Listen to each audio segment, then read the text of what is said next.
Welcome into the second week, which is week one of the Pigskin Picks here on 302 Sports. Uh, Trey, going into last week, nipped me by one last year. He went 54 and 17, Glenn, but I stewed about it all winter.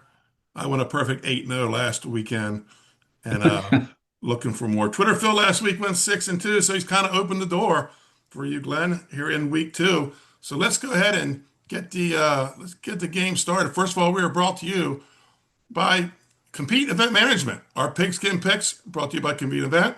Compete Event Management runs wrestling tournaments throughout the state and even have an apparel line that can be personalized for your tournament. Not looking to run an event, but looking for competition?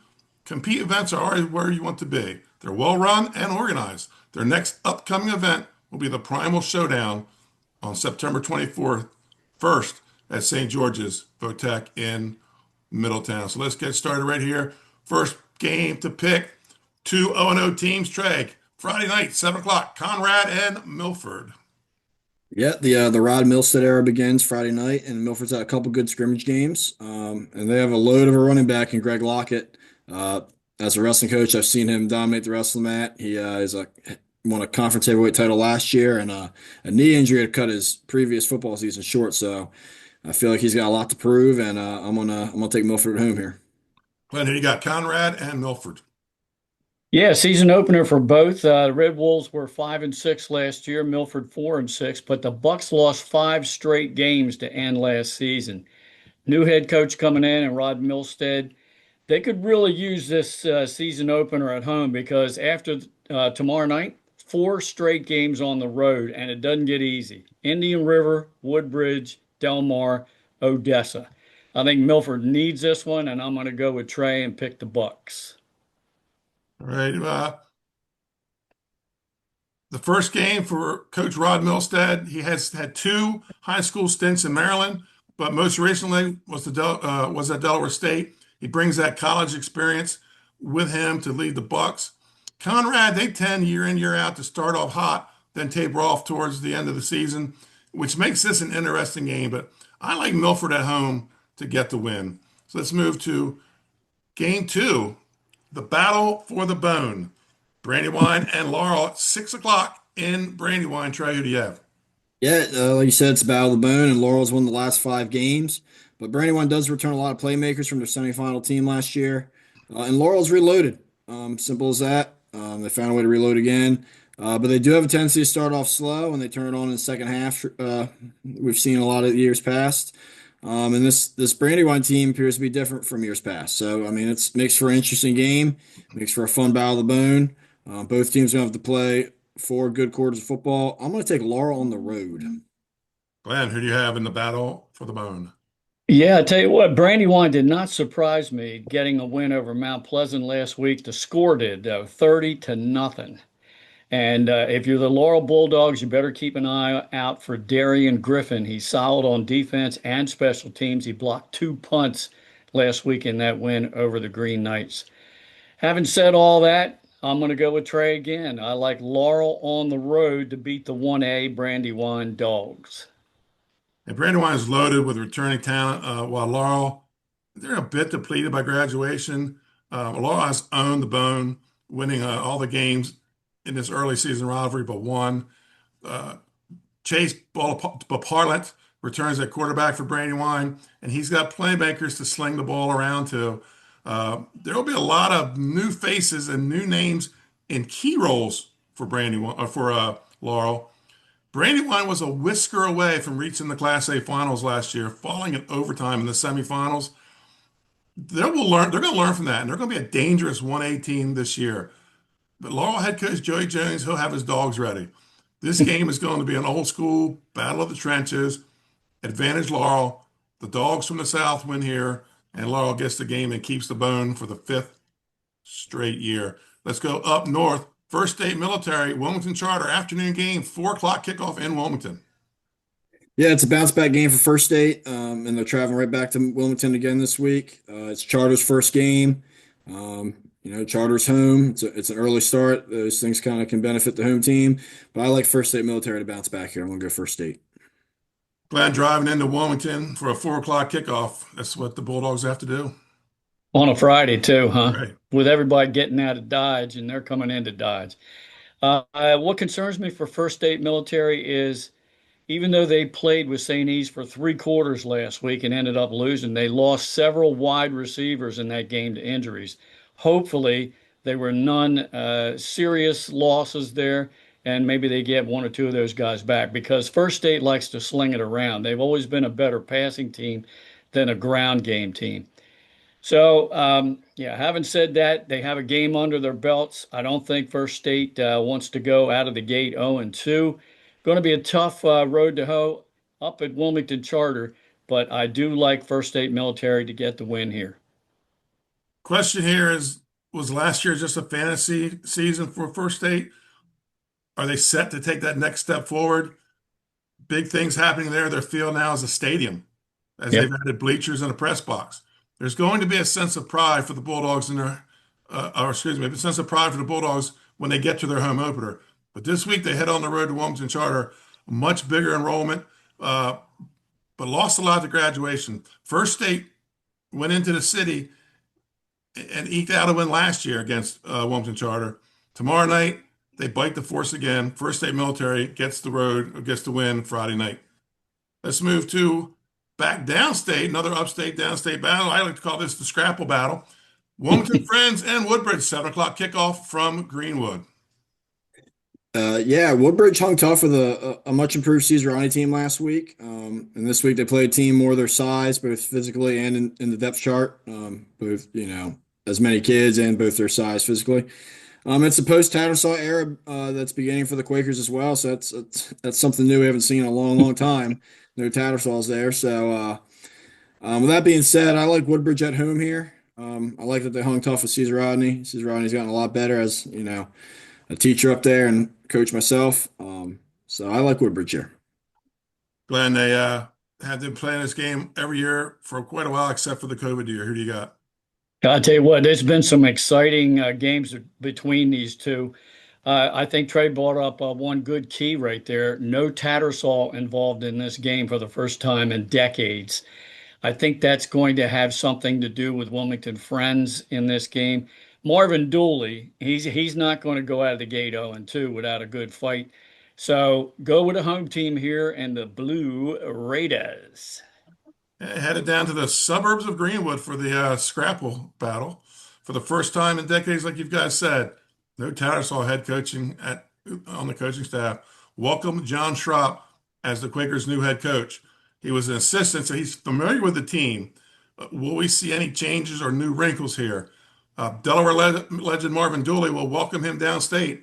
This game will be close, but the power of four will take over late for Woodbridge. They went in front of a raucous crowd at home, the Woodbridge Blue Raiders. Let's move to an interesting game this week. 7 o'clock in Middletown, Dover and Appoquinimink. Trey. Yep, we know Appa has a bunch of skill players returning, but this will be their first game of the season. Dover brings their old new head coach, and Rudy Simonetti. New coaches tend to inject some new excitement in the team, and they got to win to start their season. So the Sarah's gonna be ready to go. All the nervousness going to be worked out. But I like Appa at home. I like Appa returning their skill players. I'm going to go Appa. Glenn Milford, or excuse me, Dover didn't have to go far to find their head coach. He was hanging right there in St. Kent County. Yeah, yeah. Congrats to Rudy for getting that win. He was only been for the team barely a month, so give him a lot of credit for putting together the staff and the team real quick and to get that win. One of the few close games last week Right. involving them and West Catholic as they get the 2-point win. They're going to have to clean up some mistakes that they made in their season opener. Alex Starling had 2 touchdown passes nullified by penalties in that season opener, so they could have won that game even easier. Cannot afford mistakes, as Trey mentioned. Appo is loaded at the skill position. All-state quarterback returning, Desai Drummond. And Benny, you know all about J.C. Rogers. He made some heck of a catches against Sussex Central in those battles last year. Dom Montabell is back at wideout. Donovan Griffith, very good in the secondary. Oh, and yes, there are the Von Brants as well. Brian Timpson, if he can get decent line play this year out of that team, they are going to be a force in 3A, and I see them winning this one over Dover. Yeah, first game of the season for the Jaguars, and they welcome a Dover team that we don't know much about. We know Rudy Simonetti returns to the Senators. We know they beat West Catholic out of PA, who came into the game 1-0, and we know Dover will have talent. Appo features one of the state's best quarterbacks in Desai Drummond. I think he's in Nick Allison-Drini's. Nick Allison-Drini is the president of his fan club, I think, but if I'm not mistaken. And this team that upset eventual state champion Middletown on the final Friday night of the season last year. At home, I have to go to the Jaguars. Appoquinimink wins this game. They start off 1-0. 10:30 a.m. Saturday, Mount Pleasant at Concord. Trey? Yeah, the Green Knights, we talked about earlier, they come in off that lopsided loss to single A Brandywine. This week they played another single A team in Concord who dropped down from double A where they only had one win last year. I think Mount Pleasant rebounds on the road Saturday late morning. Glad we don't know much about Concord. We know they're dropping down from 2A where they've had it tough. I think this game one is going to tell us how good Brandywine is. Yeah, I agree there, and I'm going to stick with Trey again. But we're just all together so far on the Yeah. same page. The Green Knights, like Milford, lost their final 5 games last season in 2A. Excuse me, in 1A. And the Raiders did have that season where they only won 1 game, and thus they moved down as well, as Trey mentioned. Surprised by that score, that lopsided score, and the loss last week to Brandywine, but I think the Mount with 1 game under their belt, that's going to be some game experience that will help them beat Concord. A little Brandywine district battle here on Saturday morning. Season opener for the Raiders and new head coach Darren Brody. I'm feeling a new coach, a new class, a new attitude, playing at home with that tremendously long walk to the stadium. Concord starts off 2025 for the win. So for the first time, somebody's going against us here. I'm taking Concord to get the win in their first 1A game. So we move to our 2 games of the week. The first one, 7:30 kickoff from Bear. It's the Red Lion Lions versus the Caravel Academy Bucks. Trey, who? Yeah, Red Lions stepped up in class and took one on the chin last week from Louisiana. This week they're staying in AAA, playing the team that ruled their class for the past 2 years. This is another game where we didn't get to see much from one team. The other team hasn't played yet. Last year, Caravel, I believe, won this game 48-7. I've heard preseason Caravel still looks pretty good. They've reloaded. I'm going to go with Caravel at home. Glenn, you'll have the call on this game Friday night. Who do you have? Well, Trey, this could be another knockout punch for Red Lion. Hey, give Ken Anderson and Red Lion credit for scheduling Lazy Adam and Caravel to start out the season. There's a very good 2A team that's going to be in the mix in the playoffs. They have the returning quarterback, Evan Buttinger, who's a Monmouth commit at quarterback to lead the offense. Strong 2-way player, Judah Barber. He's a running back, probably will be their feature running back. And he was a stud last year at linebacker, but they've moved him up on the defensive line this year. They have a Milford High transfer in Landon Badley at inside linebacker. Coach says he's played really strong. He's going to be a team captain for the game tomorrow night. Like I said, this is a team that's going to challenge in 2A, but facing another dominating Class 3 program, moving up from 2A, Caravel, the 2-time defending state champs, 26 straight wins coming into the game, 38-1 over the last 3 years. Matthew Rice is back at quarterback, and listen, that kid can throw. He didn't have to do it last year. They could run the football with Josh Roy. Oh, by the way, he's back too. And they're solid on the lines. Only 23 players listed on the website roster for Caravel, and that's what they were complaining about moving up to 3A. They don't have the depth, but those 23 are studs. Make no mistake, and they will win that game tomorrow night. Yeah, a year ago, this was a big game, but Caravel moves to AAA. It takes away some of the importance of this early season matchup. Um, but this will be our first look at the Bucks. This year, as they prepare for a 3A game the following week with a strong St. George's team. For Red Lion, this is a +2 game. They're getting 2 points out of this, win or lose, for their playoff points. This could be a ground and pound type game for Caravel. The question is, can Red Lion get their offense moving this week? I agree with you too. Caravel wins this game. So let's move to our downstate game of the week, 7 o'clock kickoff at the beach. It's William Penn and Cape Henlopen all have the call with Jim Tack. Trey, who do you have with the Colonials and the Vikings? Yeah, William Penn, they struggled to move the ball last week against St. George's. And I think one thing we learned from Cape last week is they kind of go as Jameson Tingle goes. He was involved in 5 touchdowns last Friday night. The Vikings are home again this week. They're going to keep their winning crowd behind them, and they do bring a great environment to their home games. Like I said earlier, they kind of go as Jameson Tingle goes, and I think he's going to go Cape and Lopin. Glenn. Ray, I hope you go undefeated this week because I made every pick the same as you. So that'll put me in good competition there with Twitter Phil. Yeah, Colonials have a really good outside linebacker, Benny, to keep an eye on tomorrow night. His name's Brooks. I think it's Moaz Brooks. He had 11 tackles in that loss to St. George's. They have a young quarterback. He's a sophomore, Cameron Gardner. Only completed 5 and 19 passes last week. And as Trey mentioned, they found it difficult to run the ball too, as they barely gained 100 yards on the Seahawks. They're playing in the Castle. Long bus ride. Give me Coach Wells and the Golden Knights. They're playing Cape and Loping, Glenn. I'm sorry, Cape Henlopen. Well, listen, be glad. Wellesley wants him too. He'll get Yeah, him, right? there you go. Hey, Cape and Sorry. Loping established themselves last week as a middle of the pack team. Each year they reach the state tournament. William Penn they're just looking to be one of those teams. But Yeah. playing in that competitive District 1, it makes it hard to do business there. So for William Penn to reach that level, they've got to knock off one or two of these teams in District 2. The Colonials are 0-3 versus District 2 teams last year, and they fell to what I think is a pretty good St. George's team last week. Tingle was the show last Friday night, and he'll need to be it again this week as the Vikings build their offense with some other weapons they have. I think Cape and Lopez moves to 2-0 here. I also hear there may be some key players on both sides out for this game, so it could be coming down to a backup guy that takes over this game. I think the most interesting game on the slate this week for me is Dover Appoquinimink, Glenn.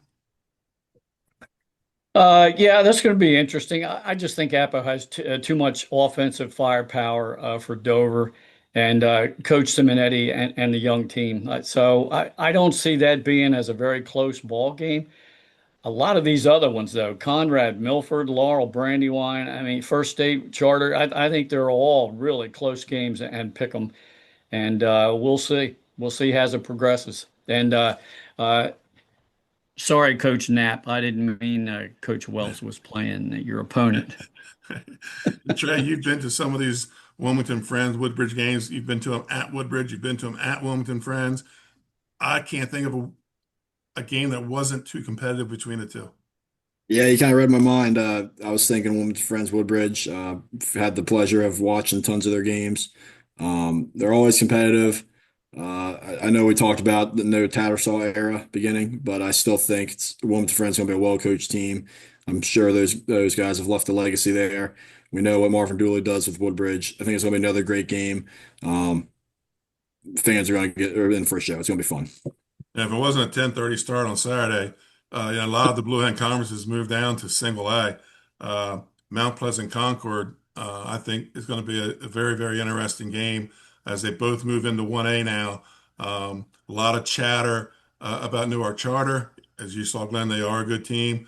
I Yeah. think Brandywine, they return almost everybody, but Seaford gets a big win to start the season, not just because they got a big win, a big shutout win. Look, it's hard to shut people out in high school football. Yeah, Seaford, I think, is probably the team to watch along with First State in 1A as far as teams downstate in the Kent and Sussex County area. Seaford, to me, always has talent. They have speed at the skill positions. But again, Brandywine's loaded. Newark Charter, let me tell you, they're the real deal. They had 81 kids dressed for that home game, the first ever varsity game at Newark Charter. However, only about 22 really play. Right. So, yeah, it looks pretty good on the sidelines, but no, they're really good. I expect that they will challenge right out of the gate for a state championship. Right. And Seaford returns Glenn Phillips to the sideline, assistant at Parkside a few years back, and then was the head coach at Laurel for a while, a Laurel kid. And it's going to be interesting because I had the Seaford Law game on my uh, on my slate this year, and seeing Glenn Phillips come back into Bulldog land wearing the blue and gold. It's going to be interesting down the road. So, guys, thanks a lot again. Brought to you by Compete Event Management. Their next event is the Primal tournament at St. George's St. George's Votech in Middletown. Guys, we'll see you at kickoff Friday night. Good luck. Right.